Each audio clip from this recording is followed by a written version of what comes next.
Ikalabing-anim na kabanata. Muling nabuhay si Jesus. Makalipas ang araw ng pamamahinga, sina Maria na taga Magdala, Maria na ina ni Santiago, at Salome ay bumili ng pabango upang ipahid sa bangkay ni Jesus. Nang araw ng linggo, kasi sikat pa lang ng araw ay pumunta na sila sa libingan. Habang naglalakad sila, nagtatanungan sila kung sino ang mapapakiusapan nilang magpagulong ng bato na nakatakip sa pintuan ng libingan, dahil napakalaki ng batong iyon. Pero pagdating nila roon, nakita nilang naigulong na sa tabi ang bato. Kaya pumasok sila sa libingan, at nakita nila roon ang isang kabataang lalaking nakasuot ng puti na nakaupo sa gawing kanan. Takot na takot sila, pero sinabi ng lalaki sa kanila, "Huwag kayong matakot. Alam kong hinahanap ninyo si Jesus na taga Nazaret na ipinako sa krus. Wala na siya rito. Nabuhay siyang muli. Tingnan ninyo ang pinaglagyan ng bangkay niya."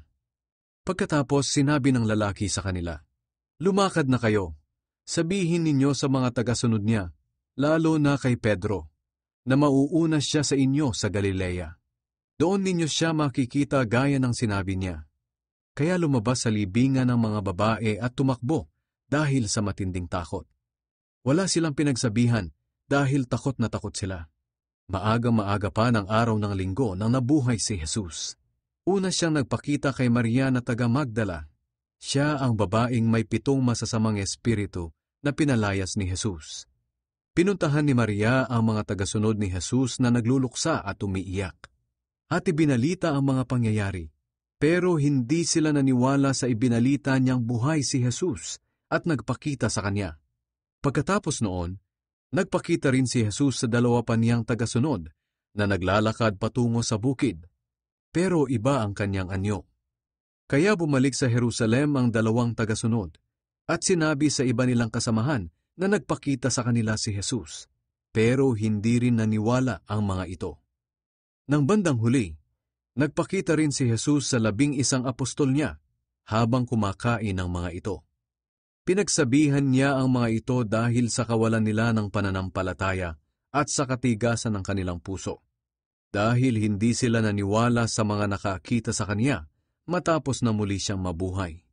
Pagkatapos, sinabi ni Jesus sa kanila, "Humayo kayo sa buong mundo at ipangaral ninyo ang magandang balita sa lahat ng tao.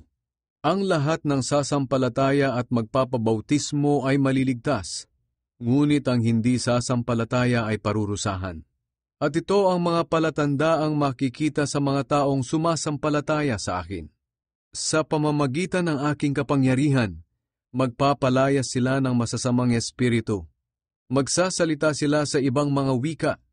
Kung dumampot man sila ng mga ahas o makainom ng anumang lason, ay hindi sila mapapahamak. At gagaling ang mga may sakit na papatungan nila ng kanilang mga kamay." Ang pag-akyat ni Jesus sa langit. Pagkatapos magsalita ni Jesus sa kanila, iniakyat siya sa langit at umupo sa kanan ng Diyos. Pumunta naman ang mga tagasunod niya sa iba't ibang lugar at nangaral. Tinulungan sila ng Panginoon at pinatunayan niya ang ipinangangaral nila sa pamamagitan ng mga himala na kanilang ginagawa.